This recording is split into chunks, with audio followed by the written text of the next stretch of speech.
I have to live here and my kids are here, then I'm going to fight too.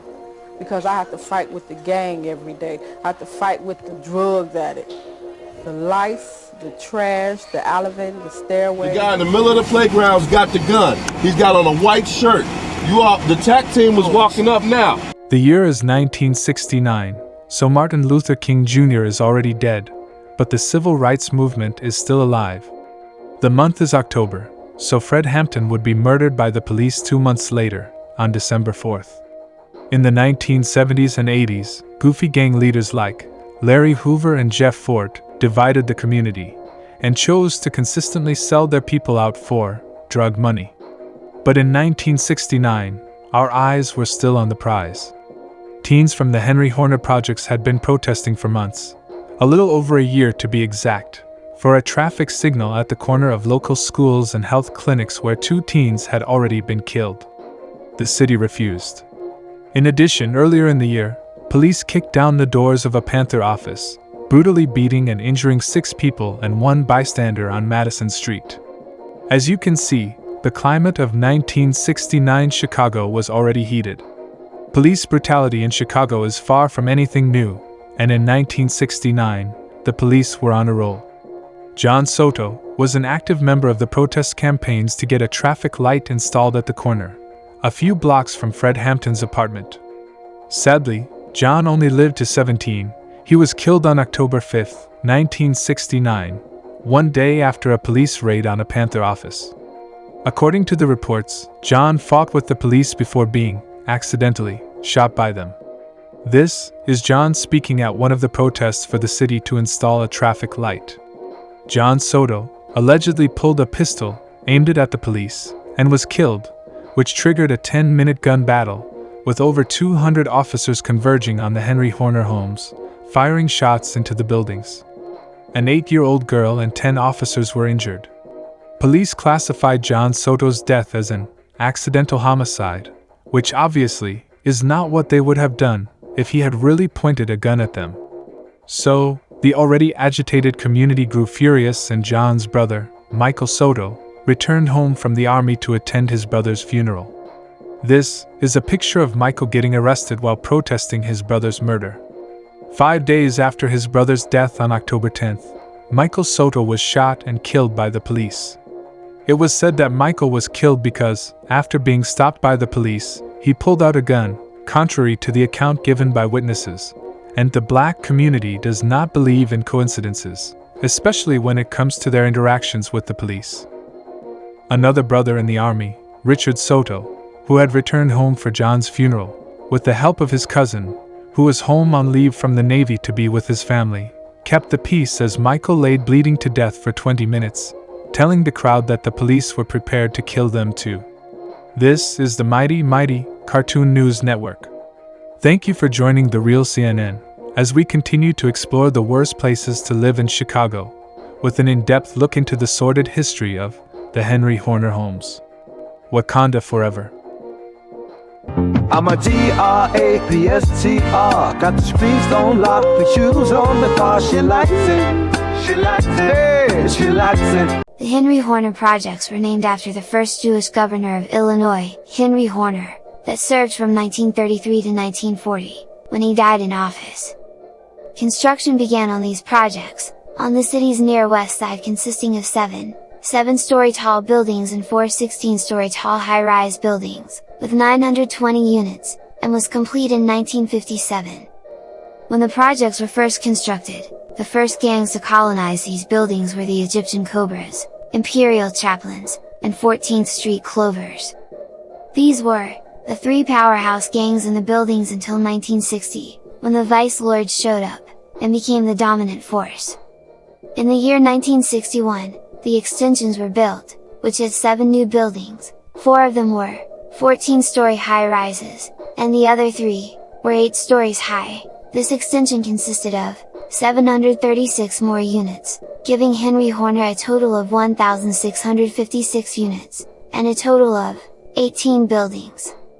By the mid-1960s, the Vice Lords had conquered, the 14th Street Clovers, had forced out, the Egyptian Cobras, and were overpowering, the Imperial Chaplains. In 1968, the Supreme Gangsters, moved into these buildings from Inglewood, and began heavily recruiting in the extensions, causing a major rivalry with the Vice Lords. In 1969, the Supreme Gangsters allied with the Devil's Disciples, and became the Black Gangster Disciples, thus, establishing Gangster Disciple presence in these buildings, for years to come. Around the same time, the Gangster Stones, were founded in the 150 Lake Street building that they called, the Fortress. The story of the Gangster Stones begins with the founder, Darrell "Moose Man" Abney. He was born on April 6, 1954. At a young age, Darrell displayed great leadership skills, and this led him and his homies to put together a crew, headed by Darrell Abney in 1968. The crew was known as the Pauli Na Gangsters. Abney assembled the crew at the intersection of Pauli Na and Washington. The Pauli Na Gangsters had a headquarters at 1625 West Washington, which was right next to the Union Park Congregational Church, and right by Union Park. In 1969, Jeff Ford allied with a 15-year-old Darrell Abney, later called Moose Man, creating the Pauli Na Gangster Stones, later known as just Gangster Stones. In the year 1971, the Imperial Chaplains were completely conquered by the Vice Lords, and became a branch of Vice Lords known as the Imperial Vice Lords. In 1975, they became the Imperial Insane Vice Lords, and maintained a major presence in the Henry Horner homes. Meanwhile, Moose Man brought Gangster Stones into the Henry Horner homes smoothly, and guided many misguided youths into gang life. The Gangster Stones became the dominant organization in Henry Horner, by running the most sophisticated drug operation in the projects, out of their headquarters called the Fortress. But Moose Man moved his family to the south side of Chicago around this time, into the Pullman neighborhood, establishing 104th and Corliss, right by Corliss High School, as the new motherland for the Gangster Stones, leaving Henry, June Bug Brown, to run drug operations in the Henry Horner homes for the gang.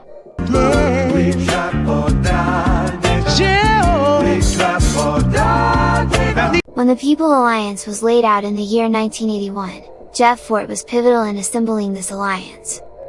The Gangster Stones would of course fall in line with the People Alliance. The Vice Lords were also major contributors to the People Alliance. However, in the Henry Horner projects, Vice Lords and Gangster Stones were at war for years. The People Alliance would help relations to an extent, and some Stones and Lords began to recognize the alliance for a short time, but it didn't last. In the 1980s, the Gangster Stones conquered the majority of the buildings in the older section of the Henry Horner homes, while the rest of the older buildings were ran by Imperial Insane Vice Lords, Traveling Vice Lords, and patches of Four Corner Hustlers. The Gangster Disciples ruled the extensions. Moose Man was close friends with Jeff Ford and a member of the Stones Governing Council, known as the Main 21. Moose Man was so close to Ford that when Jeff got arrested in 1986, Moose Man was tasked with keeping the peace among Stone factions loyal to Jeff, and those Stone sets that were loyal to Eugene Hairston. Moose Man is often credited with putting the peace in the Black Peace Stone Nation, but he no longer lived in the Henry Horner homes, and the Gangster Stones that did not want peace. One prominent young member of the Gangster Stones from the Henry Horner projects in the late 1980s was Angelo Lowe Roberts. The Four Corner Hustlers wanted a piece of the Henry Horner homes, and of the Rockwell Gardens projects to sell drugs. Around 1988, Angelo flipped from Gangster Stone to Four Corner Hustler, and started dating the gang's founder, King Walter Wheat's daughter. In the year 1991, after Monroe Banks of the Four Corner Hustlers was killed, Angelo Roberts took the throne, and Chief Lowe aggressively spread the Four Corner Hustlers in the Rockwell Gardens and Henry Horner projects. This resulted in a war between Four Corner Hustlers against Vice Lords, and Gangster Stones, that continued after Chief Lowe's frozen body was found in the trunk of a car in January 1995. In March 1995, Goofy Gang leader, Gangster Stone leader, Henry Junebug Brown, tortured a man because he owed him $3,500 in drug money.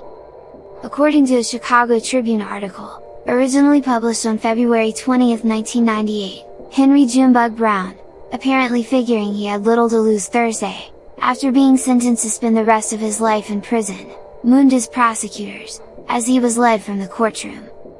"Hey, Mike," Brown said to Assistant State's Attorney Michael Rogers, as deputies led him past the bench of criminal courts Judge Edward Fiala Jr. He then paused and in one quick motion, pulled down his pants to bare his naked buttocks, then just as quickly, yanked them back up as deputies hustled him from the room. "Henry always did have a sense of humor," cracked one police officer after the hearing. Even Fiala permitted himself to smile briefly before calling the courtroom back to order. Brown's life of crime, though, is no laughing matter. Fiala sentenced him to natural life at the urging of Rogers, who branded the defendant as a street gang leader, habitual criminal and an incredibly dangerous human being. Brown, 45, was convicted last month of directing the abduction and torture of Gaddis Johnson, who was taken to an apartment in the Henry Horner Homes housing development in 1995, and held for 2 days while gang members attempted to force him to reveal the whereabouts of his brother, reportedly because of a dispute over drug money. During his captivity, Johnson, who has since died of natural causes, was attacked by a pit bull, then repeatedly burned with heated objects such as a coat hanger and kitchen knives, according to testimony at the trial. When Johnson still would not talk, bleach and salt were poured over his wounds, according to Rogers and co-prosecutors Ray Brogan and Michael Falagario. After Johnson maintained his silence for 2 days, Brown ordered other gang members to take him out and shoot him to death, according to testimony. However, Johnson managed to escape when his captors pulled into a fast food drive-up lane to order sandwiches. A co-defendant, William Beach, 40, was previously sentenced to 60 years for his participation in the incident. A third defendant, Timothy Ballon, 20, is awaiting trial. Rogers told Fiala that since 1975, Brown had been convicted of 2 armed robberies, rape, and involuntary manslaughter. After Henry Brown was put in prison, more gangster stones began flipping to groups like Four Corner Hustlers, as original leadership became absent. Many of the original gangster stones were retired, or had passed away.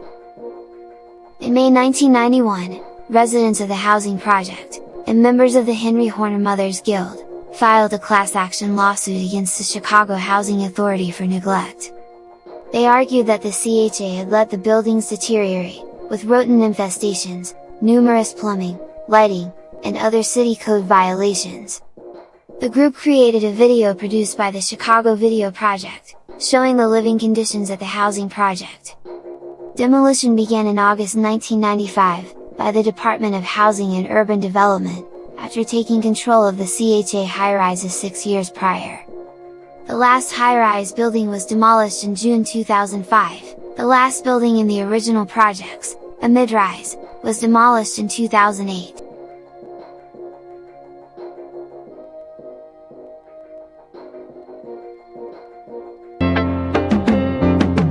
I'm a GRAPSTR, got the streets on lock, the shoes on the car, she likes it, she likes it, hey, she likes it.